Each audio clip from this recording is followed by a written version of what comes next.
Sebagai jantung ekonomi dan urat nadi rantai pasokan global, pengiriman laut berkontribusi 90% terhadap perdagangan dunia karena paling efisien dan murah.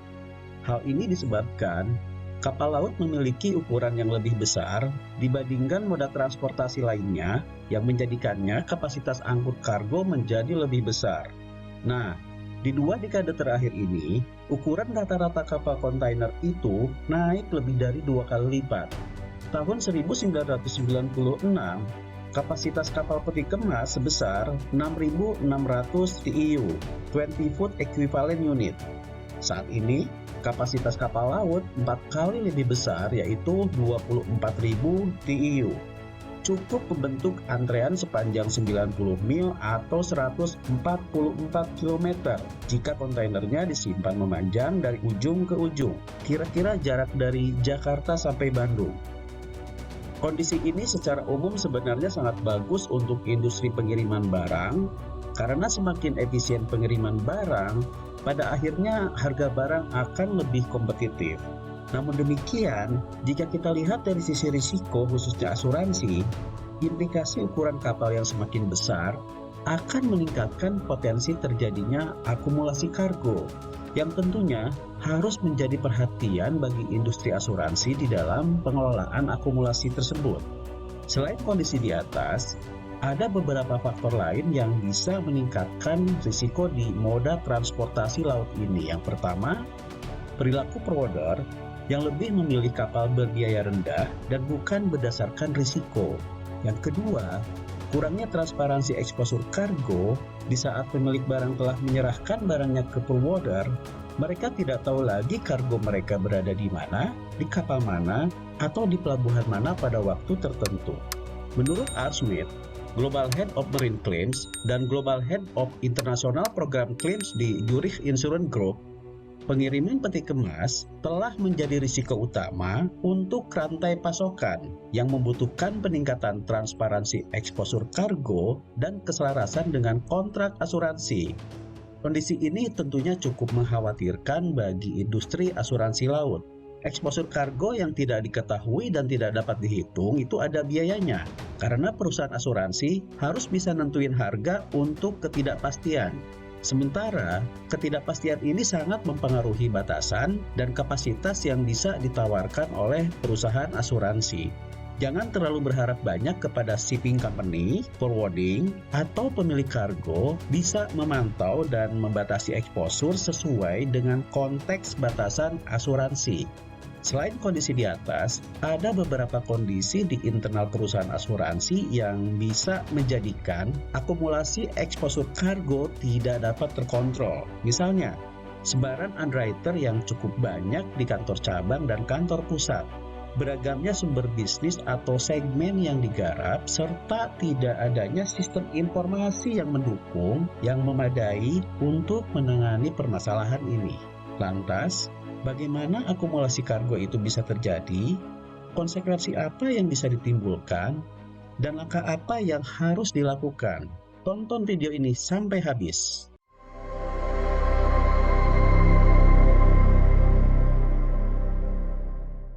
Untuk menjawab pertanyaan-pertanyaan tadi, kami akan memulai penjelasannya dengan video simulasi terjadinya akumulasi kargo. Nama perusahaannya PT Asuransi ABCD dengan kapal MV Macan.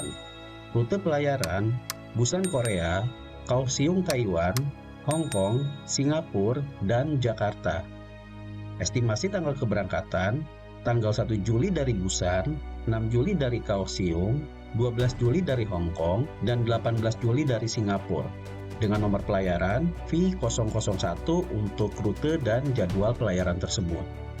Di Pelabuhan Busan, terjadi loading kargo senilai 1 juta US dollar milik PT AAA yang diaksep oleh kantor pusat, 300.000 US dollar milik PT BBB yang diaksep oleh cabang Surabaya, 500.000 US dollar milik PT CCC yang diaksep oleh cabang Bandung, 400.000 US dollar milik PT D yang diaksep oleh cabang Semarang, dan 200.000 US dollar milik PT EE yang diaksep oleh cabang Makassar. Total kargo di Busan sebesar 2.400.000 US dollar. Selanjutnya, kapal berlayar ke pelabuhan Kaohsiung, Taiwan. Di Kaohsiung, terjadi loading kargo tambahan sebesar 200.000 US dollar milik PT Triple F yang diaksep oleh kantor pusat, 200.000 US dollar milik PT Triple G yang diaksep oleh cabang Surabaya, dan 100.000 US dollar milik PT Triple H yang diaksep oleh cabang Semarang. Total kargo tambahan sebesar 500.000 US dollar, sehingga total akumulasi kargo sebesar 2.900.000 US dollar. Selanjutnya, kapal berlayar ke pelabuhan Hong Kong. Di Hong Kong, muat kargo tambahan sebesar 300.000 US dollar milik PT Triple J yang diaksep oleh kantor pusat, dan 200.000 US dollar milik PT Triple K yang diaksep oleh cabang Surabaya. Total kargo tambahan di Hong Kong sebesar 500.000 US dollar, sehingga total akumulasi di Hong Kong sebesar 3.400.000 US dollar. Selanjutnya, kapal berlayar menuju pelabuhan Singapura. Di Singapura, muat kargo tambahan sebesar 300.000 US dollar milik PT Triple L yang diaksep oleh kantor pusat, 200.000 US dollar milik PT Triple M yang diaksep oleh cabang Surabaya, dan 100.000 US dollar milik PT Triple N yang diaksep oleh cabang Makassar. Total kargo tambahan di Singapura sebesar 600.000 US dollar, sehingga total akumulasi yang terjadi sebesar 4 juta US dollar. Selanjutnya, MV Macan berlayar menuju pelabuhan Jakarta sebagai pelabuhan tujuan terakhir. Dari seluruh rangkaian proses akseptasi yang telah dilakukan tersebut, sekarang kita buatkan analisanya.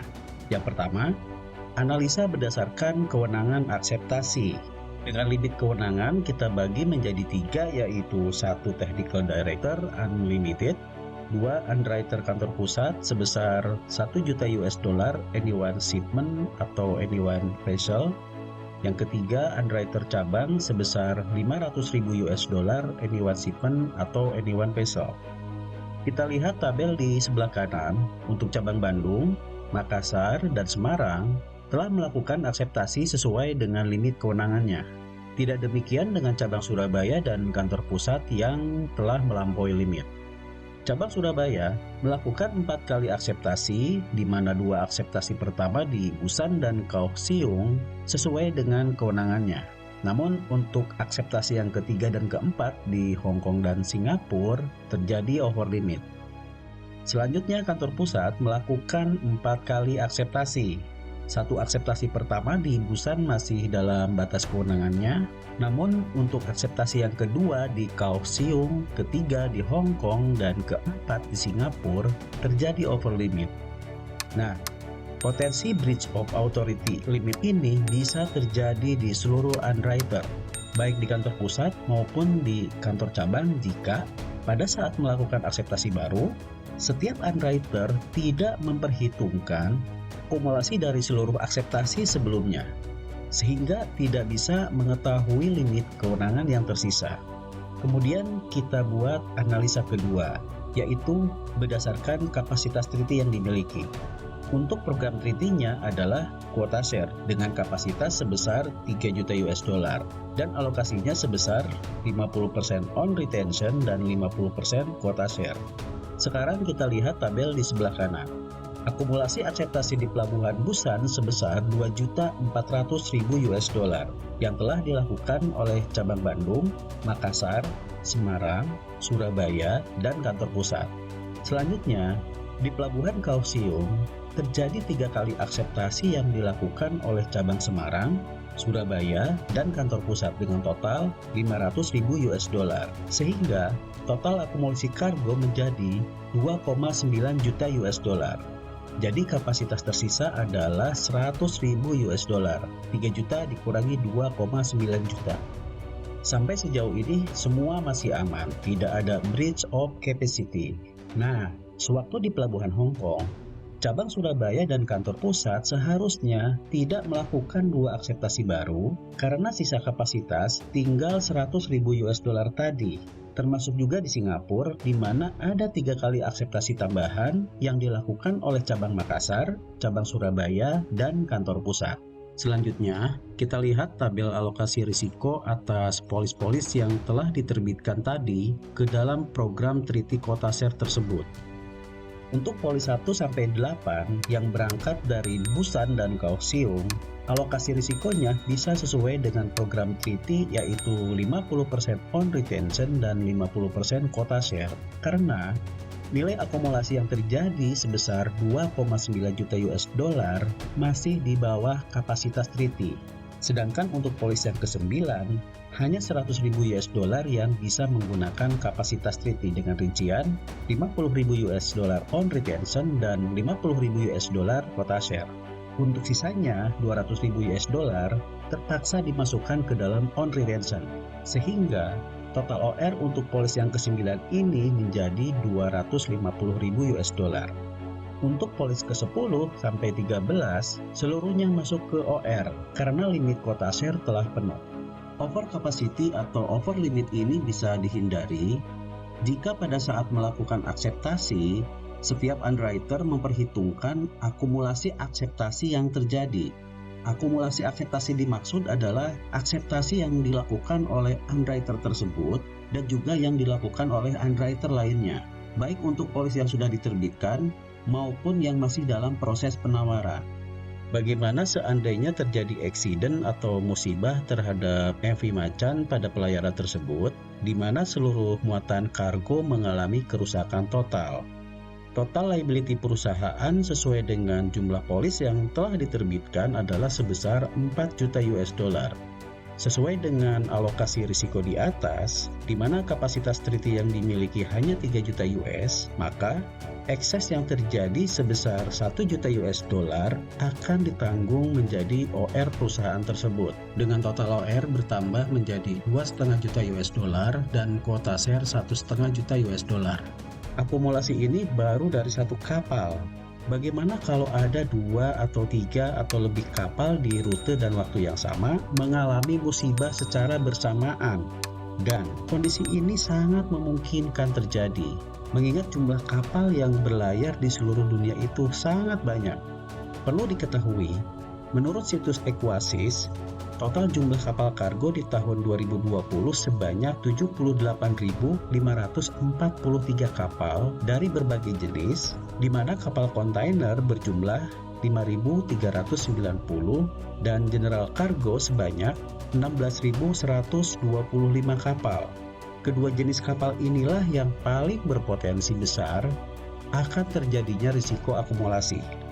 Cukup mengerikan jika liability yang ditimbulkan akibat klaim melampaui retensi perusahaan bisa mengakibatkan perusahaan mengalami kesulitan keuangan, bahkan yang lebih ekstrim lagi, perusahaan mengalami kebangkrutan yang tentunya akan berimbas kepada hak-hak tertanggung yang tidak dapat dipenuhi.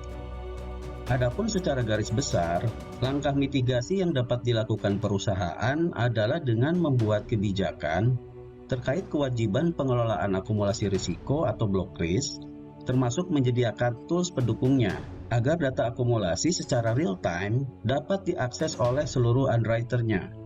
Nilai akumulasi dapat dihitung berdasarkan total akumulasi harga pertanggungan dari polis-polis yang telah diterbitkan dan yang masih aktif dalam proses penawaran untuk kapal dan nomor pelayaran tertentu.